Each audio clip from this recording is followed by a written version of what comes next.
Welcome back to the Personal Injury Show. My name's Harry Nowicki. I'm with Tony. Tony, the final case we're going to look at is, again, a sort of case which went to the High Court. The facts were 30-year-old pastry chef, 6 weeks in the job.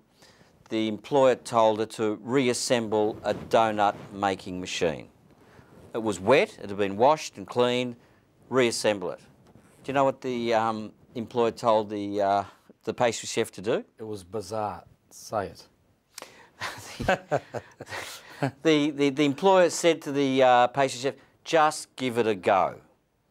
So she gave it a go, and it was slippery, it had just been washed, and one of the blades sort of cut her hand. Her finger. And it went before a jury. The jury found the employer was negligent, there was no safe system of work, and the jury awarded her $471,000 in damages. The employer didn't like the verdict. Surprise, surprise. It went to the Court of Appeal. The Court of Appeal, bizarrely, overturned the decision. I think they knocked 60... No, they found negligence, but I think they knocked off 60% for her contributory negligence. No, I don't think What, they so. knocked it out completely? They knocked it out completely. I think that's extraordinary. It is extraordinary. Yeah, Can no, you look, believe that case... Three judges. That's What? crazy. Three so judges. it went to the High Court. And then, well, I mean, the Court of Appeal partly said the lawyers for the pastry chef did not demonstrate what safe system of work should have occurred. So they said there's no evidence that there was an alternate system of work. So they knocked her out completely. Not surprisingly, she appealed to the High Court. Well, Harry, can I just say this?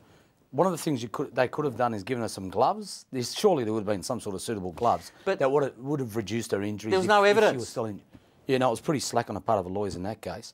But furthermore... You're criticising lawyers now, Yeah, eh? I am.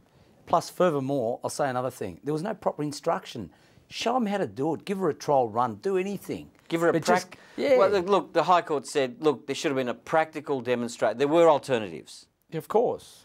And they were critical of the lawyers as well. However, they looked after the plaintiff in this case. I think that it was a fair decision. What might have changed it all is if she'd been doing this job for a long time and she was given some sort of proper instruction on how to do it, and then she went off and did her own thing and took the gloves off or whatever else and injured her hand. But look, she was but there that wasn't for... the facts. Prima facie, she was there for 6 weeks, never done the job. No one had ever told her what to do, demonstrated it. It was a slippery, awkward sort of task. It's just reassembling, quite a sharp machine. And it sounded as though there's a very nasty injury. It in was the a sense nasty of injury because it affected the use of her... $471,000 damages is a big verdict by a jury. Affected the use of her hand and the arm. And she was young. And she was young. 30-year-old. So but it just highlights how all these cases turn on their facts. We all know what the law is. You've got to have there's a reasonable duty of care. Although in the employer-employee situation, it's usually a higher standard because it's a non-delegable duty, which means... What does that mean? Well, the employer can't delegate it to anyone else. They've got to take reasonable steps to ensure... But they can't delegate it, but doesn't the employer say, you're an employee, you've got to exercise common sense? No, you've got to give them instruction, supervision... This pastry chef, what they said to her, the employer said, it's not a difficult task.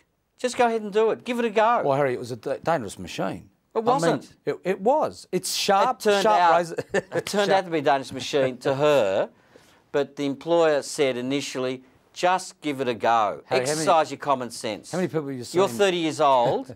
You're not an infant. Exercise your common sense. Look, I heard a judge once saying he tried to change a light bulb and he nearly killed himself. So, I mean, nothing's that simple.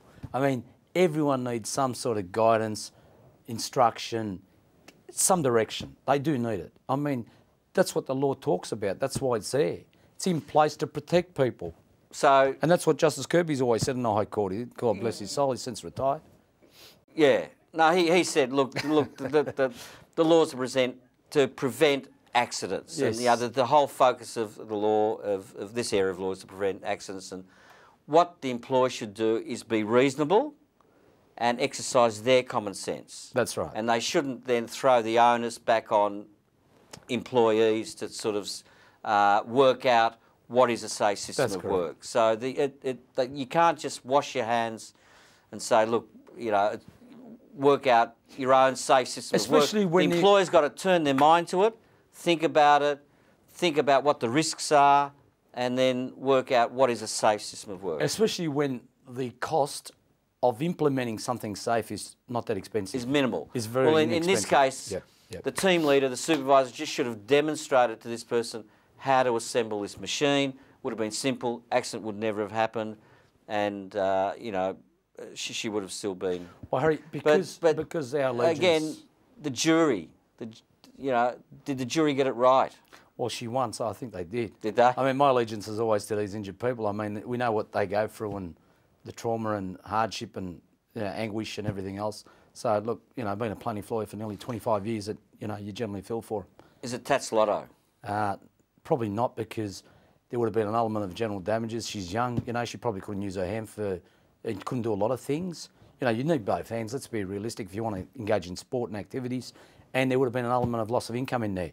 Probably would have been a significant amount, maybe 60% of her future loss. It can't be Tats Lotto because the judges direct trials and then they're always subject to appeal. As this case Precisely. As this case went all the way to the High Court, and the High Court then made a final ruling, and you know we abide by, you know, whatever the High Court says goes. The other thing is this too. I mean, you'd have to get special leave to get to the High Court, so I'm still not even sure how it got there.